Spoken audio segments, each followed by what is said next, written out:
This is a Chapter 1 lecture.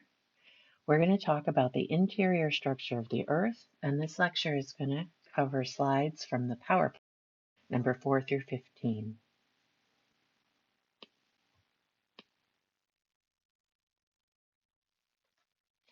We need to start with the origin of the Earth, and that includes the origin of the solar system. Planetary systems begin with a nebula. Ours began with a nebula we call the Solar Nebula, which we can't see anymore because it has become our planetary system or the solar system. There are pictures here of two nebulas that we can photograph that are out in space. They're usually named after how they look. So we've got the Rosette Nebula and the Horsehead Nebula. They are basically a large cloud of hot gases and dust particles. So the way a solar system forms, or a planetary system forms, is that the nebula begins what's called gravitational collapse. So that is when all the material within the nebula begins to move towards the center of the nebula, towards that gravitational center. And the more mass that accumulates there, the faster this collapse happens. This causes the three-dimensional kind of big cloud to become a disk.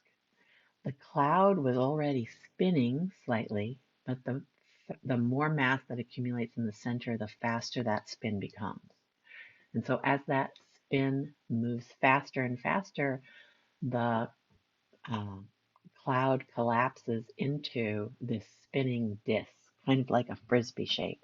And you can see that in the steps here in this figure from your book, how we go from a cloud to a spinning disk.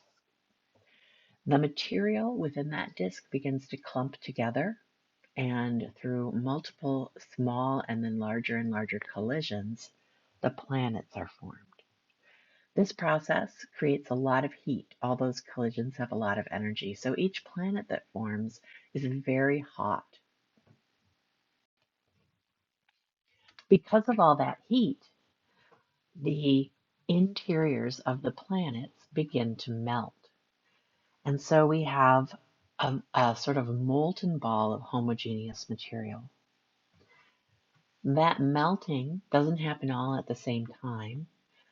And because of that melting, we get heavier materials that are going to fall in towards the center of the planet, where the center of gravity is. They're drawn down by gravity.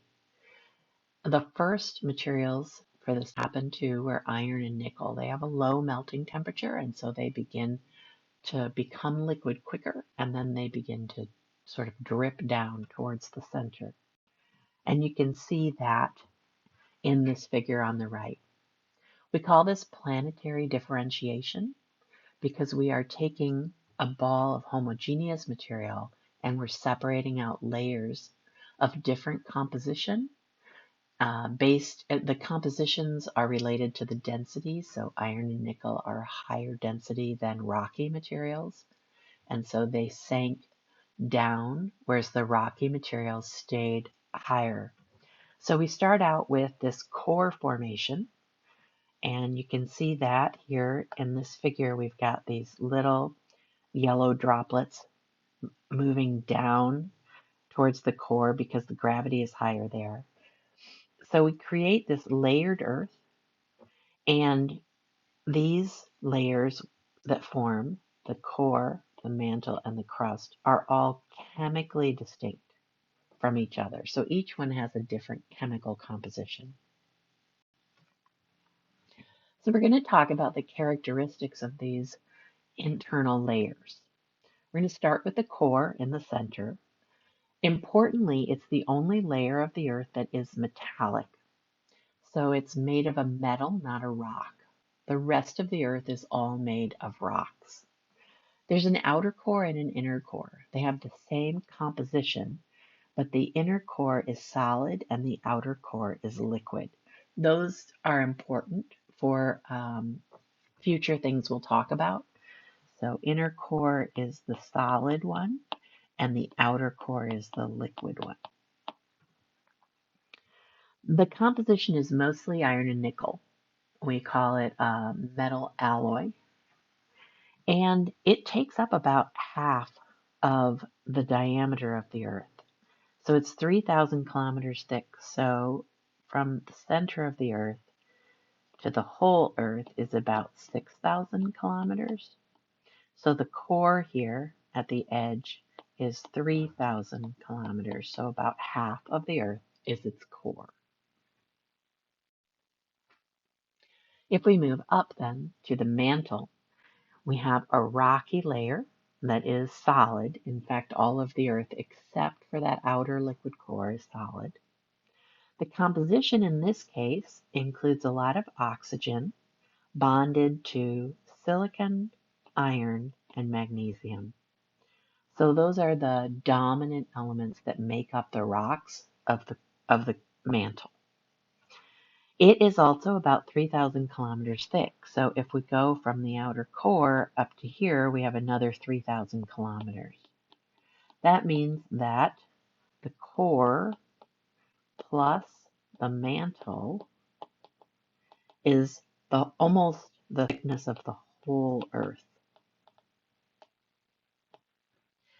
The whole Earth is about 6,000 kilometers from the center of the Earth to the outer part of the Earth.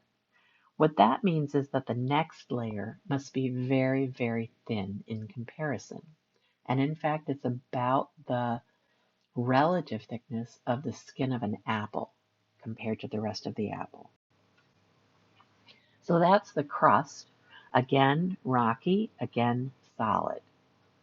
The composition includes oxygen and silicon, just like the mantle did. Most of the rocks we're going to talk about that make up the bulk of the Earth are silicates, and so they contain a lot of oxygen and silicon.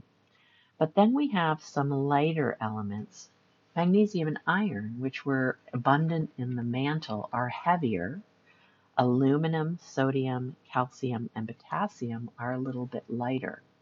So you can think of the crust as the lightest materials of the Earth that floated up and solidified at the surface because they were lighter than the metallic minerals that make up the core and the rocky minerals that make up the mantle.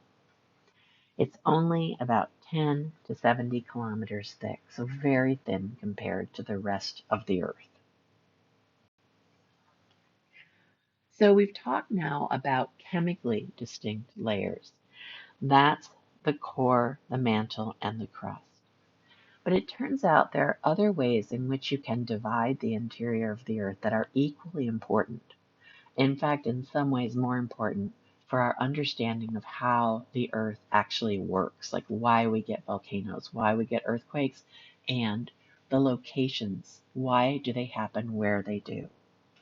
So these are layers that are physically distinct from each other. So they could have the same chemical composition, but they actually behave differently when they are stressed. So we have two layers, the lithosphere and the asthenosphere, and we're going to talk about each of those and their characteristics. So the lithosphere is on the surface of the Earth. It is brittle, which means that if you stress it, it's going to break rather than bend. It goes from the surface to about 100 kilometers depth. Now remember, the crust was 30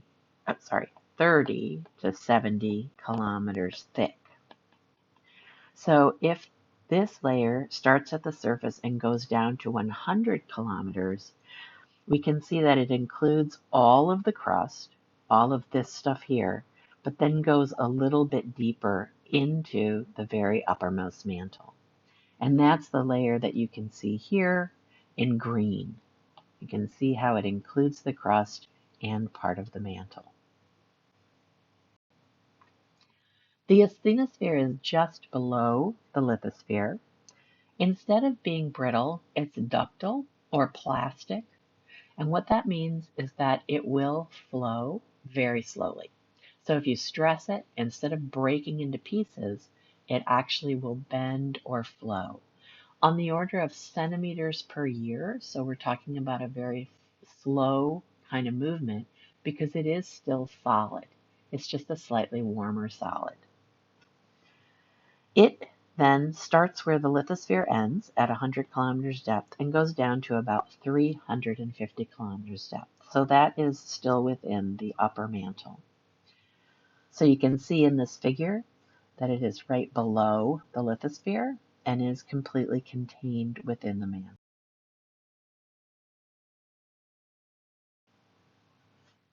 This is a larger look at that figure, and I just want to emphasize how, first of all, this figure is not to scale, right? Because the crust should be the thickness of an apple, and it's much thicker here. It's the black lines, the crust, the mantle, and the core are divided by the black lines. So the lithosphere then includes that crust and uppermost mantle, and the asthenosphere starts where the lithosphere ends and goes down into the mantle, but is exaggerating the thickness of these layers. This only goes down to 350 kilometers depth, and this, we know, the division between the mantle and the core is actually at 3,000 kilometers depth. So all of this stuff we're talking about, the lithosphere and the asthenosphere, are actually very close to the surface of the Earth. They're not terribly deep in the Earth. That's shown here. Basically, this is a drawing from your text where you have a better drawing, basically, of these layers. So we've got two kinds of crust here. We've got an ocean crust and a continental crust, and you can see that the ocean crust is the thinner one. Continental crust is thicker. Then if you take that crust and add that brown layer, that's the lithosphere. And then the asthenosphere is down here also in the mantle. But all of that, lithosphere and asthenosphere, fits into just this little layer here at the top, right? It doesn't go very far down into the earth. So we will be talking about those layers, the lithosphere and the asthenosphere, as we continue talking about plate tectonics because they play an important role.